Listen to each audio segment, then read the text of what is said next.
watching We All Be News Radio, News Free Dixie for the 21st century. I'm Thaddeus Matthews. Greetings, family. Welcome to another wonderful, infiltrating, agitating edition of the Artivist Presents We All Be News, News Free Dixie for the 21st century. I just want to talk about today. I've been doing a lot of binge watching, deep diving into Nick Fuentes. He's somebody that I do know about all too well. Unlike Charlie Kirk, one of his peers who passed away or was taken away September 10th, I really had no working knowledge of who Charlie Kirk was before he passed. And like Baba Dick Gregory will always tell me, sometimes it's not how you live, but how you died that the world remembers you. And I started looking at Charlie Kirk, very polarizing, controversial figure. But I actually knew of Nick Fuentes, very much so. And now I know more of Nick Fuentes because the mainstream media is making sure that we know more about him. They say they banned him, but they're actually promoting him. They're making him larger than life. He's a very polarizing, controversial figure as well. And I started looking at him. And also what I've been doing the past couple of days as well, I've been binge watching Paul Mooney and looking at Nick Fuentes. Been watching the great comedic GOAT Paul Mooney, who I had the privilege, the plum-pleasing pleasure, of meeting a couple of times, and also interviewing him a couple of times as well. And Paul Mooney, let's look at some of his comedy stand-up specials on YouTube, like analyzing white America, stuff like that. He actually predicted this time. Paul Mooney was more than just a comedian. He was a social scientist who diagnosed white America. He already diagnosed white America while making us laugh. So I was binge watching Paul Mooney the other night, as well as looking at Nick Fuentes. And Paul Mooney actually diagnosed a Nick Fuentes character before he came on the scene. And I suggest people look at Paul Mooney because it's not only funny, but it's enlightening. And he's a righteous success star now. But I want to say about Nick Fuentes, I figured him out after binge watching and also looking at other people's takes on Nick Fuentes. Nick Fuentes, his name is fun. Nick Fuentes is the Eminem of the white nationalists. He's the Eminem of the white nationalists. He has an Eminem complex. I believe, and it would surprise me, that the reason why Nick Fuentes go hard on black people, one of the reasons, is because he was rejected by a black girl or woman. You know, I think he was rejected by a black girl or woman like Eminem was. You know, Eminem had that notorious track he did. I think he became famous, right? Somebody leaked his track, I think at what's called that, the Source magazine, Dave Mays and Benzino, back in 2003, after Eminem had achieved mainstream success, won all the awards, all the acclaim, millions of albums and songs sold. They had leaked a song that Eminem did in his teens back in 1993. It was called Foolish Pride. And basically it was a diss track attacking black women and girls. And people got this thing about Eminem. He could do no wrong. He's a rap god and all that stuff. But he did this song back in 1993 about dishing black women and black girls because he was rejected or dumped by a black woman or girl. I believe Nick Fuentes was dumped by a sister back in the day. It was like the Bronx Tale in reverse. If y'all know about the movie Bronx Tale, the main lead character falls in love with a black woman, a black girl, teenager. Right? That was a no-no back in the day. Because whites and blacks don't mix. You don't mix the colors with the whites at the laundromat. You don't mix the whites and the blacks or the whites and the colors in society. That type of thing. But I believe Nick Fuentes, being from Chicago, probably, got with some sisters on the west side or south side, or wanted to get with some sisters, and they dissed him. They rejected him, whatever. So this is why he got this fetish about black people. Because, I listen to his talking points. People like him don't offend me. I believe in freedom of speech, freedom of expression, but it's funny how they use certain things to escalate. You know, they'll take facts and stats and construe them and misuse them to fit a certain narrative. Like, you know, if black people are 13% of the population, majority of black people I know, we're not violent like that. We're not aggressive and violent. We're law abiding. We're God loving, or y'all say God fearing. We are kind. We are forgiving, especially towards other races when they transgress us. So I don't see, and I'm not knocking. There are some violent black people in certain pockets, but majority of us are not violent. You know, you think about what happened to us in our history. Like, you just recently had synagogue was attacked, and then Mormon church was attacked recently. Then 10 years ago, you had the Charleston Nine, Mother Emanuel. Nine black folks was killed by a white nationalist or supremacist named Dylan Roof while doing church service on Wednesday. 4 little girls were killed doing Sunday school, Birmingham and 16th Street Baptist Church in Birmingham, Alabama. That was back in September of '63. You don't hear about black people being so violent. If we was as violent as they claim us to be, we would have took it over this system a long time ago. We would have took it over this system a long time ago. Because like Dr. King said, the greatest purveyor of violence on the planet is my own government, and they took Dr. King out of here. Because the gun that killed Dr. King came from the FBI. That's been proven. The chain of command. But anyway, getting back to Nick Fuentes, he definitely has an Eminem complex. You know, and I believe a black woman, black girl broke his heart a long time ago. He's only 27 years old, y'all. Not that long ago, but a black girl, woman broke his heart. And he took it out on a whole black race. And I ain't mad at you, bro. I'm telling you, I overstand your situation, because Eminem broke up with his black girlfriend, took it out on all the black people, all the black women. And I just want to, y'all check out Foolish Pride online. The whole song is available online. But I just want to show these lyrics. It's really, this could be Nick Fuentes' anthem or theme song, right? Here's the lyrics to some of the Foolish Pride. Read some of this stuff, right?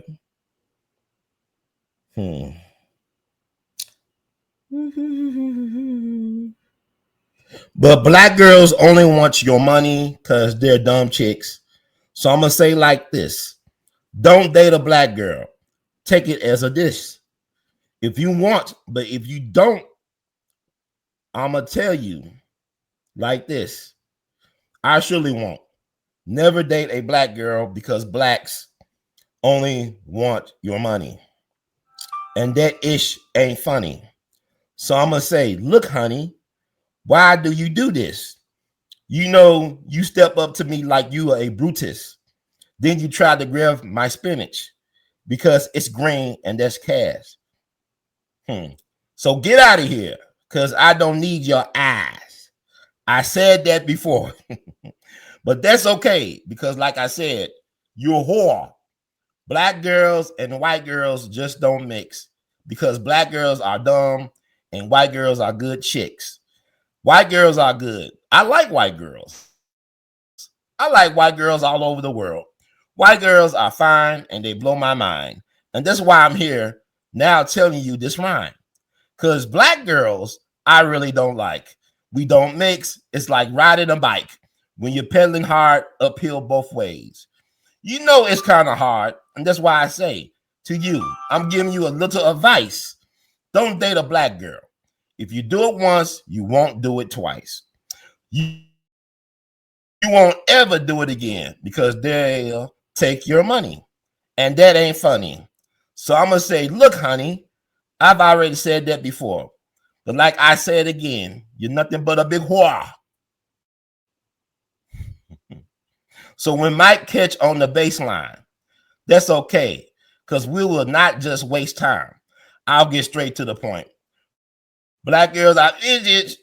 That's why I'm telling you. You better pull up your britches, because all that cash is making your ass drag from the boyfriend you ganked, and that's pretty bad. I mean, that's pretty sad when you're dating a black guy. Ooh, boy. That's Eminem talking about black girls.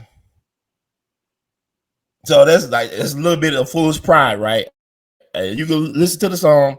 Got all the lyrics available. But Eminem, he issued an apology years later because he got caught. But if that song was never leaked by the Source magazine, he would have never apologized for that. He would have never acknowledged that. And that's a song he wrote after getting dumped by a black girl. So to me, that's Nick Fuentes. He got dumped by a black girl. That's why he's mad at black people. Really, quite frankly, that's why he's mad. And also, I want to point some other thing about Nick Fuentes. He just turned 27, I believe, on August the 18th. I believe he need to be careful. I hope that he got all the security, he got everything, because they really juicing him up for the slaughter. They might just be getting him big to just take him out, you know, and he'll be a part of the 27 Club. Y'all know anything about the 27 Club? A lot of great talent died at 27. You think about Amy Winehouse, she was 27. Robert Johnson, king of the Delta Blues, 27 years old. Jean-Michel Basquiat, the art prodigy, the genius visual artist, 27. Jimi Hendrix, Jim Morrison, Janis Joplin, all 27 when they left the planet and became immortal, forever young. So Nick need to watch his six and all that stuff and be careful, because they could be juicing him up just to sacrifice him for whatever cause. It's like they sacrificed Charlie Kirk at 31. What's interesting about Charlie Kirk Day is coming up October 14th. That's his birthday, right? October 14th is also the birthday of George Floyd, somebody that he made fun of, ridiculed. They say he died from fentanyl overdose, right? That George Floyd, the summer of Floyd, summer 2020 riots, George Floyd, right? He was born October 14th, 1973. And Charlie Kirk was born 20 years later on October 14th, 1993. So I would tell people, let's make that George Floyd Day. Unofficially, grassroots style, make that George Floyd's Day. You can't, who's writing these scripts, right? Like the movie Snake Eyes with Nicolas Cage. They talk about a senator getting assassinated named Charlie Kirkland. They came out back in the late 90s, 98. This is predictive programming. We are in the matrix, folks. Everything is scripted. The world is a stage. So I just want to keep y'all third eye open, wide open with your magic glasses on, folks. That's crazy to think about. But also, what's even crazy to think about is that Charlie Kirk was born in Chicago, that toddling town. What is it about Illinois? They make a lot of Illinois. This is the birthplace, Illinois. Illinois is one of them interesting places, right? And I got my notes. I've been thinking about this, and we need somebody from our side to talk about things like this. Nick Fuentes, his name, Nick Fuentes, right? Born in Chicago. Charlie Kirk was born in Arlington Heights. And George Lincoln Rockwell, the founder of the American Nazi Party, was born in Bloomington, Illinois. They're all born in Illinois. In the land of Lincoln. You know, Lincoln is buried in Springfield, right? President Abraham Lincoln, the 16th president of the United States. In the land of Lincoln, all these white nationalist iconoclastic figures, white supremacist figures, allegedly. Charlie Kirk is kind of like, you know, it's interesting how they play with him. But let's say all these people that advocate for white people all come out the state of Illinois. Is that a coincidence? What are they doing in Illinois to produce these figures? Like a Charlie Kirk, like a Nick Fuentes, like a George Lincoln Rockwell. In the land of Lincoln and sundown towns. I think Illinois got more sundown towns than any state in the Union. And sundown towns is basically towns where black folks cannot be seen outside in public at the nighttime, at the sundown. Illinois got their fair share of sundown towns. So the thing about it is, what's going on, folks? Who's writing these scripts? God and the devil are in the details. Okay.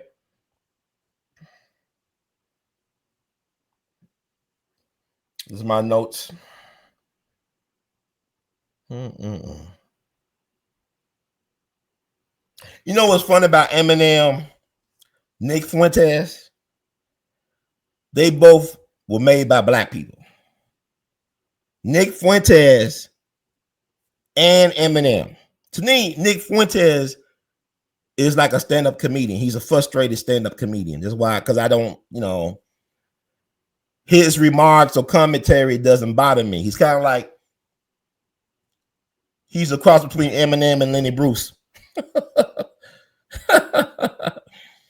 Lenny Bruce was a Jewish guy, a comedian who believed in, a free speech advocate, First Amendment advocate. They used to arrest him after he would do his stand-ups back in the 60s. He died of an overdose, I believe back in 1966, I'm not mistaken, allegedly. But he would go to jail for his right for free speech and to say what he wanted to say on the stage. And he was very much a thought provocateur. I think Nick Fuentes is that, but I think he's a frustrated stand-up comedian as well. But when I say he was made by black people, Nick Fuentes, I didn't know who Nick Fuentes was until Kanye West, allowed him to come to Mar-a-Lago with him to visit with Donald Trump for dinner. I had no idea who Nick Fuentes was. I knew about Charlottesville and all that stuff, but I did not know about no Nick Fuentes or who he was until Kanye West validated him, allowed him to be in his space to go to Donald Trump and have dinner with Donald Trump in Mar-a-Lago, which caused a stir. Eminem was nobody of worth or noting until Dr. Dre co-signed him. Dre co-signed Eminem, right? Dre, he produced Eminem records, albums, and stuff like that. Dr. Dre co-signed Eminem. Just like Kanye West co-signed Nick Fuentes. I didn't know who Charlie Kirk was till he was killed. Had he been co-signed by Kanye, I probably would know who he was. Just like Candace Owens was co-signed by Kanye. Kanye West got a lot of power, y'all. Y'all don't understand. The man's a genius. He's a visionary. He spoke of these times. He was very vocal about the Zionists. They tried to cancel Kanye. They couldn't cancel Kanye. Kanye provided the blueprint for other people, like a Nick Fuentes, like a Candace Owens, to be uncancelable. Kanye West is an amazing figure, polarizing, controversial, yet great. But the reason why I know about Nick Fuentes before they tried to take him out of here is because of Kanye West. Just like Eminem would not have been known without Dr. Dre. Just like Usher discovered Justin Bieber. Always bet on black. Black is not evil. It's not negative. It's positive. To be in the black in business is to be a success. Black is good, just like the number 13. So anything that's going to help you, they say, is evil. Whether it be number 13, whether it be the word black or term black or black people. So what else? Hell, I said Dre made Eminem, Ye made Nick Fuentes, and the Nation of Islam legitimized George Lincoln Rockwell. George Lincoln Rockwell, neo-Nazi, founder of the American Nazi Party, was invited by the Honorable Elijah Muhammad to attend and speak at certain Nation of Islam functions back in the 60s. That's the power of blackness, y'all. That's the power of blackness. Because, people talk about Richard Daley, the boss of Chicago, mayor of Chicago back in the day. It was the black vote that kept him in office. It was black folks like Jeff Fort that helped Richard Nixon get into office back in 68. He organized the vote in Chicago. This is a man that was functional illiterate, Jeff Fort. But he was so powerful in getting Richard Nixon in Illinois, he was invited to the inauguration festivities. This is not urban legend. This is urban fact. So with that said, Nick Fuentes was probably rejected by some black girls and women. And that's why he's mad at black people. And when that comes out, it won't surprise you. I'm Negro dumbest, y'all. But what they say, I think there's enough. I think I said about Nick Fuentes, but he need to be careful right now because he's 27, and they might try to put him in the 27 club, you know, and he'll be immortalized forever. But I don't think he, you know, one thing I respect about him is that he's not afraid to speak what everybody is thinking. He's not afraid of that, and also he's, you know, let me know that the more you are yourself, the more you say the things that make people uncomfortable, the more opportunities you create for yourself to be heard, to be amplified. So good gracious to him. I also want to read something, a quote from one of his fellow Illinois sons, one of the fellow sons of Illinois, George Lincoln Rockwell, who was actually assassinated allegedly by one of his own. Like Charlie Kirk was taken out by white gang violence. He wasn't taken out by no black folks. He was taken out by one of his own. George Lincoln Rockwell was actually taken out by one of his own. A guy that, you know, served about 8 years out of 20 years in prison for the alleged deed. But some people think he was a patsy, like Tyler Robson, this John Patler guy. But anyway, I want to read a quote from George Lincoln Rockwell. I don't believe in democracy. In the second place, neither did our white forefathers.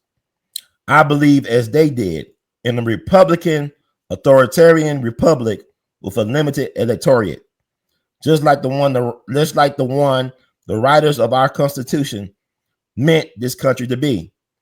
And when these white Christian patriots sat down to write the Declaration of Independence, there were no black citizens for them to worry about. That's George Lincoln Rockwell. Are we living in the Fourth Reich? Who knows? Time will tell. Thank you all so much for listening, for tuning out to tune in to get in where you fit in. If you like the words from Brother Hurt, spread the word, man. Hee-haw, howdy doody. Support us. Cash App, $ R2C2H2. You can also join us at patreon.com/weallbe. Apple Cash, 901-299-4355. PayPal and Zelle. Email r2c2h2@gmail.com. Vimo at r2c2h2. Apple Cash 901-299-4355. Where's Duke Elton? We love you madly. Where's the brother Ron? Keep on producing and pushing. Power to all the people. One love, man. More coming, y'all. Tune out to tune in to get in where you fit in. We all be in it to win.